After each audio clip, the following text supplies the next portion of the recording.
He said, sun's out, buns out. The Vulcan was enjoying that beautiful view we had outside today.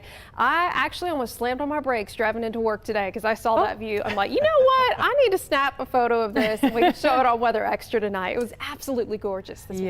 Yeah, nice breeze out there too today. You can't beat it. You can't beat it, and so glad to have you back with us here, Good Lauren to be and here. Tania. we actually today we enjoyed those temperatures in the 80s, but that nice breeze really helping us out. Want to talk about the next big thing, and we're watching a system over the Gulf of Mexico. It's going to be bringing us a chance for some showers, some more clouds. Right now, temperature-wise, we're in the 80s across the area, 86 at Tuscaloosa, 84 at Anniston. We've had that nice wind out of the east, and that's really helping us out with those temperatures, even though it's a hot afternoon. Not too bad out there with that nice little breeze. But as we watch the Gulf of Mexico, there is a system here, and the National Hurricane Center, they're not out looking for some development, but, you know, I'm looking at the model data, and I was talking with Matt about this yesterday, and just it really catches my attention here, and I think we might see a tropical system try to develop out of this. Just seen it too many times, and the way this is moving, the center of it's going to stay down closer to the coast, but there's some unsettled weather right now. We were checking out that Gulf Shores camera a few moments ago and seeing double red flags there, so we're watching the Gulf,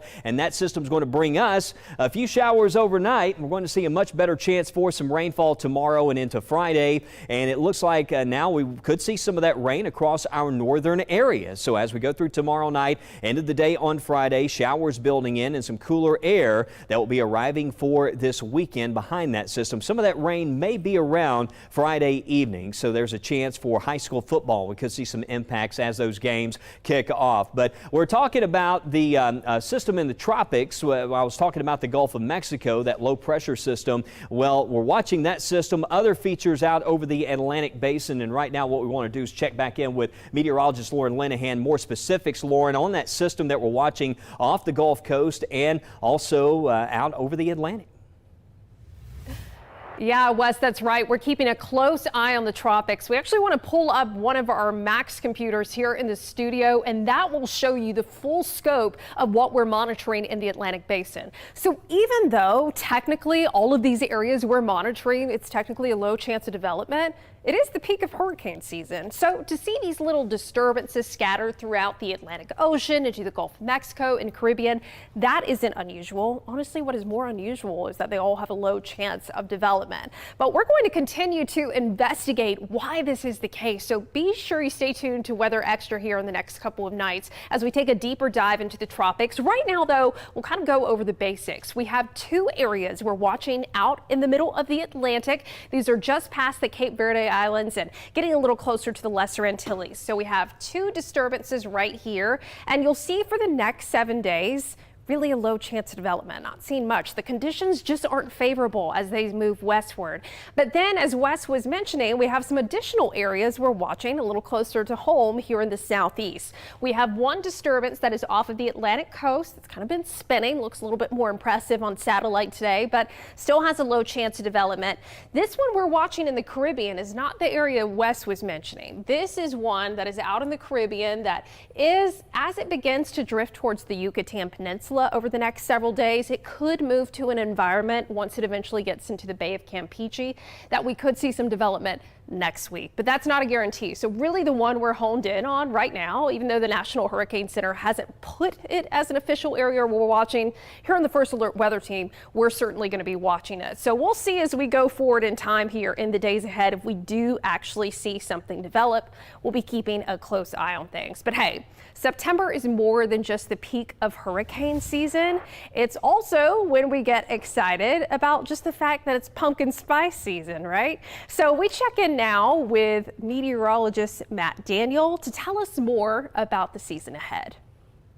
Well, it's the cool weather giving you that little hint of fall. Ready for it? Well, of course, fall's technically 18 days away. Granted, it's technically already meteorological fall, and we are looking at that countdown when it comes to those fall days. So 18 days till fall, Halloween 57 days away, and then Veterans Day 68 days away. And let's talk about September, shall we, when it comes to what we typically expect. And as you would expect, temperatures trend a little bit cooler. So usually July and August, our high temperatures on average are about 91 degrees. We start to see that average high right around 86 76 degrees. So starts to turn a little bit cooler in the afternoons, and those morning temperatures, instead of seeing lows in the low to mid 70s, on average in September, we typically see those temperatures cool into the mid 60s. And we've already been seeing some 60s over the past several days. What about rainfall? Well, that's been the concern. July was very wet, which is pretty typical. If you look at the climatology, July is usually one of our wettest months of the year. But the problem was August was very dry, and September and October are considered our two driest months of the year. So typically we don't see a lot of rain, about 4 inches of rainfall in Birmingham. So how much rain have we recorded so far this month? Not much of anything really. And as you can see, for Tuscaloosa, we'll pick up a little less than 3.5 on average for the month of September. And in Anniston, even lower than that, right around 3 inches of rain. So let's talk about rainfall totals for the year so far. Let's start with Tuscaloosa. And so far this year, we picked up over 36 inches of rain. On average, we'll pick up a little bit over 37, which gives us a little bit of a deficit, about an inch or so for Tuscaloosa. For Birmingham, we'll typically pick up almost 35 inches of rain at this point for 2024. On average, typically would pick up about 40 inches or 40.5 inches of rain, and we're seeing a pretty significant deficit when it comes to that rainfall for the year, almost getting close to 6 inches of rain deficit. And for Anniston, we've had a little bit more rain in East Alabama, so we actually have a surplus of over 3 inches, and we've already picked up 40 inches, and typically we would see almost 37 inches of rain. So we could use some rain, and as we've been talking about over the past couple of days, we'll have those opportunities for rain as we finish out the week. And taking you across the country now to where the city known as the Valley of the Sun is living up to its nickname seriously. According to the National Weather Service, Phoenix, Arizona hit 100 degrees yesterday, making it 100 straight days that the city has reached triple-digit temperatures. Can't imagine. It continues to have the longest triple-digit streak in the city's history, well past a 76-day stretch in 1993. Phoenix will be under an excessive heat warning from today through Friday. Ooh, thank goodness we're a little bit cooler here, but as we first brought to you yesterday, millions of Americans being under heat alerts as the Southwest continues to face record-setting temperatures. Utility companies say the LA and San Diego power grids are holding up, but they want people to reduce energy use between 4 and 9 p.m. This comes as parts of the eastern U.S. are cooler than usual for this time of the year. And right behind me, we're going to take a quick look at what those temperatures are looking like across the East Coast, because yes, they really are dealing and experiencing slightly cooler temperatures. So here's our map of the eastern coast, or really East U.S. We're seeing some temperatures in the 60s, mid 60s there, 69 and 67 in near New Jersey and Philadelphia area, and some upper 60s in parts of Virginia, low 70s at Virginia Beach. I mean, what pleasant conditions to enjoy. So we'll continue to have more updates for you here, Lauren. Antonia, in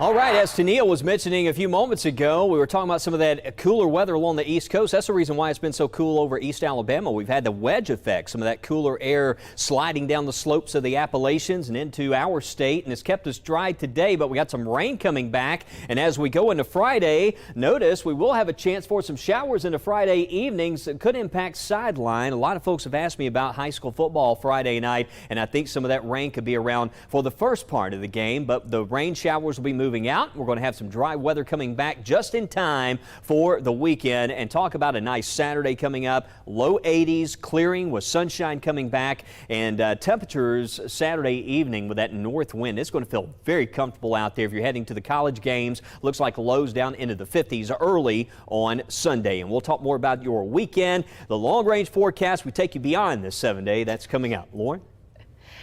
Yeah, Wes, let's look at that weekend forecast. Man, whew, that is one to beat. For the first full weekend of September, going to be great just to get outside if you want to take a hike, or like Wes said, hey, that college football forecast, not too shabby. Now, by Saturday, we may have some clouds early in the day, but that front's going to come through and push those clouds, kick them to the curb where they belong. So by the time we get into Saturday and Sunday afternoon, highs are only going to be in the low 80s. That is below average for early September. But the best part, okay, Saturday morning, temperatures in the 60s, cool, but even cooler, literally, Sunday, a first alert for 50s. I don't know about y'all, it may not be sweater weather yet, but definitely looking forward to those fall vibes in the forecast. And hey, though we usually give you the first alert on how to take care of your pets during the summer and winter months, we shouldn't neglect fall either. I spoke with Dr. Danielle Bernal, veterinarian with Wellness Pet Company, about how we can prep our fur babies for the crisp autumn weather. So you are a veterinarian, and sometimes people think about when keeping our pets safe or looking ahead to the change in seasons, we focus a lot on the summer and winter, but fall comes with its own good things and challenges as well. Pumpkin spice, because we know humans love that. Where does pumpkin incorporate itself with pets?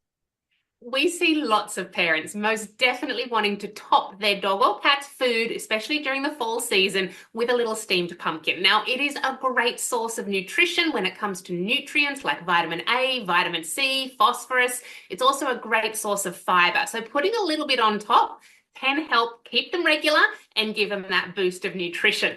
The other great thing is it is also low in calories. So if you're thinking of keeping your dog in perfect condition, it's not going to add too many calories on top of their meal. So it's a good one to add in. The other option, if you're not looking to add it into your dogs because you just don't have that time, no different to what there is in the human world, there's plenty of canine products, especially with pumpkin already in there. So you can check at your local pet specialty store, whether that's a booster or a supplement. Lots of them have pumpkin in there for our pets. I love to hear that even our pets can get in on the pumpkin goodness too. Absolutely. So, talking about the pumpkin, and a lot of things we think about when we go into the fall months, not just pumpkin spice, but also sweater weather. Now, that takes a while for it to come around here in Alabama, but I know the seasons begin to change. You can get these cold fronts to come through. Is that the way we can help our pets out, especially with their fur coats during this transitional period? Yeah, absolutely. I mean, their skin and coat, for example, requires 1/3 of their total dietary protein intake just to look its very best. And as we head to that cooler weather, that's when they're going to be thickening up their coat and making it look nice and warm as well as beautiful to get them through the winters. So what can you do here? The first thing I always recommend pet parents do is feed good quality nutrition to their pet that's rich in protein. At Wellness, for example, we have high protein recipes, really fostering that great skin and coat, as well as omega fatty acids like your fish oils. They're kind of the two key nutrients you want to look for. The other thing I recommend is don't forget to get into a regular brushing routine, especially if you've got a dog with a long, shaggy coat. There's nothing you'd want to avoid more than having those big dreadlocks when you're trying to brush them out. So if you're brushing regularly, that's going to keep their coat nice and healthy the whole time. And then the last one is, to your point, summertime, we talk a lot about hydration and boosting the water intake for our pets, but we don't think about that quite so much in fall. So this is a time where you still need to think about keeping their hydration up. Add in some wet food, for example. That's a great way of whether you're going to use a bowl booster or a topper. They're about 70-80% moisture, so that'll keep them hydrated and keep their skin healthy at the same time.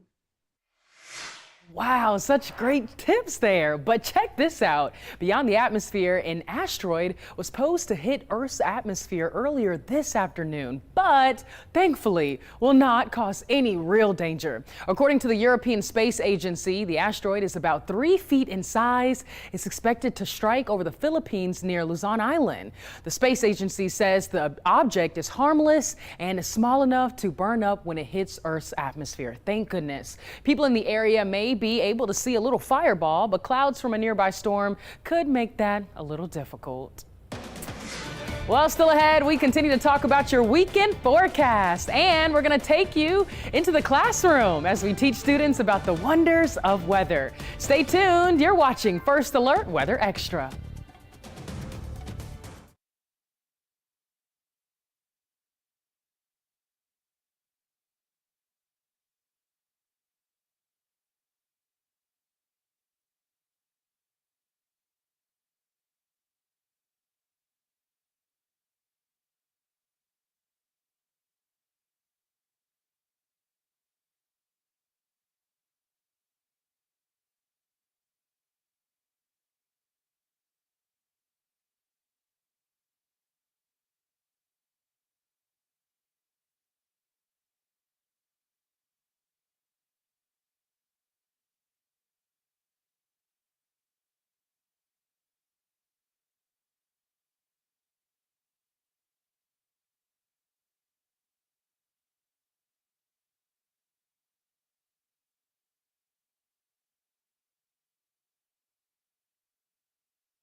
All right, time to break down the 7-day forecast here. We were talking about those rain chances going up over the next couple of days. Tomorrow is not a total washout. Let me just show you what some of the forecast data looks like, and this will actually start this evening. And you can see overnight tonight as we move into the early morning, some of this rain starting to lift south to north across the area around that disturbance that's down over the Gulf of Mexico. But notice 10 o'clock tomorrow morning, just a few scattered showers. Now, a lot of clouds will be around during the day tomorrow. Went with an afternoon high right around 80 degrees. I think some areas we may be a little bit warmer than that later in the day, but overall with the clouds, that's really going to help us out with those temperatures. But notice in the afternoon, certainly not a washout, a few showers, but notice the rain chances do go up as we go into Thursday night and into the day on Friday. Here's the data. We go beyond the next 24 hours, and you see that. Yeah, pretty good chance there in the Friday morning especially. So some wet weather to impact the start of the day and some showers as we go into the afternoon. I think the heaviest rainfall rainfall is going to be further south, and there may actually be a few rumbles of thunder, but this is the kind of setup that can bring in occasional rain. So hopefully we do see that rain shield really take shape across the area. It's still rather dry at the moment, so hopefully some of this rain can make it in here, because if we don't see much rain next couple of days, it looks dry this weekend and right on through next week. We just do not see a lot of wet weather, but certainly Friday, possibility of some rain around, and maybe even for the kickoff of those high school games. There's 9 o'clock Friday night, but you can see we start to trend drier during the evening. So right there towards the beginning of those games, I think some of that rain may be around, but we'll have big improvements as we go into the weekend. And looking ahead to Saturday, went with a high of 83 degrees there. Some areas like Tuscaloosa, you can see if you're tailgating there for the game, around 85. The temperature is similar around Auburn area. There might actually be a shower early in the day down in the far southeast Alabama and over around places like Auburn there Saturday. But the sunshine comes back for this weekend. Cool start. We have that first alert on Sunday for lows down into the 50s there early in the day. And we see that nice drop in the muggy levels. So some nice improvements there with some comfy conditions. That north flow and cooler, drier air spills in across the region and keeps us dry through Monday, Tuesday, Wednesday of next week. Highs in the 80s and still very nice at night with those overnight low temperatures down into the 50s. But again, a lot of clouds moving in right now. Certainly you can tell some changes happening out there. But as we go to meteorologist Tania Michelle, Tania, you're going to take us beyond the 7-day forecast. And I was looking even into that next weekend of September, it looked rather dry, but hopefully we'll see some rain just beyond that time frame. Yeah, I hope so too, Wes. Still dealing with drought across the area. So any rain that we can get, we certainly will take, right? So looking beyond the 7-day here, there's a possibility we could see some wet weather returning for us the following weekend. Notice that we see some clouds. Rain chances aren't set in stone just yet.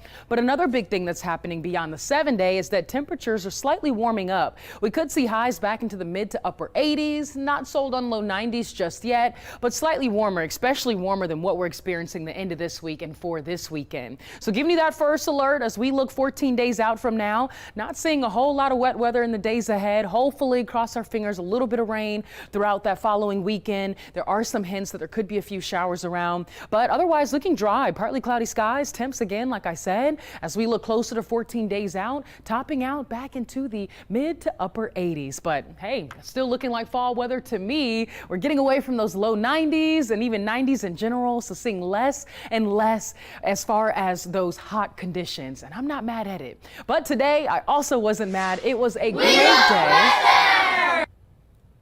Oh, how cute are these kids? I had the chance to visit Inglenook Pre-K through 8. It was such a great time, and I want to give a special shout out to the best STEM teacher, Mr. Franklin, for inviting me out. We went over severe weather safety tips, also just ways to prepare for severe weather so you don't have to be scared of storms. If you're like me, when it storms outside, I get scared, but I always tell kids, be prepared and you won't be scared. So we talked about what needs to be in your emergency kit, where they need to go so they can protect themselves during a severe storm. And I think they thoroughly enjoyed it, and they were very, very great stewards and participated so well. But don't go anywhere. We'll be right back with a final check on our weather and a look at some of those beautiful, lovely weather photos. We'll be right back.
And before we send you off into your Wednesday evening, how about some beautiful photos? Ooh, we may need to take a trip over to the Atlantic. Reflection there. That's nice. That's so gorgeous. pretty. That was Myrtle Beach from Retta Poe. And we have this sunset picture in Mineral Springs from Betty. Look at the clouds and the colors. So beautiful. And Ryan sharing this sunset from Montgomery, shared a lot of photos over the weekend. Lots of color in that evening sky. And then, oh, I love this one for the Bon Secour.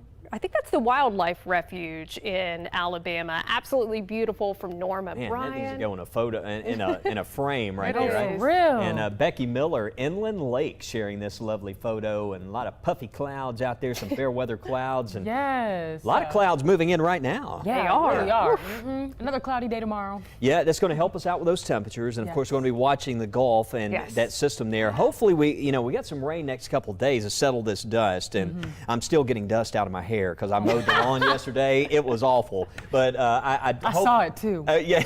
You saw the dust in his hair? Oh, sorry. Saw the dust. Did it like, impact the air quality forecast yesterday? Right. Yeah. So we're going to be talking though about next couple of days, some rain coming back, and hopefully we pick up some wet weather because dry for next week. Oh, yeah. Yeah. Well, And- we'll have updates tonight. yeah, check in about the tropics too. First at 9. Y'all have a great evening.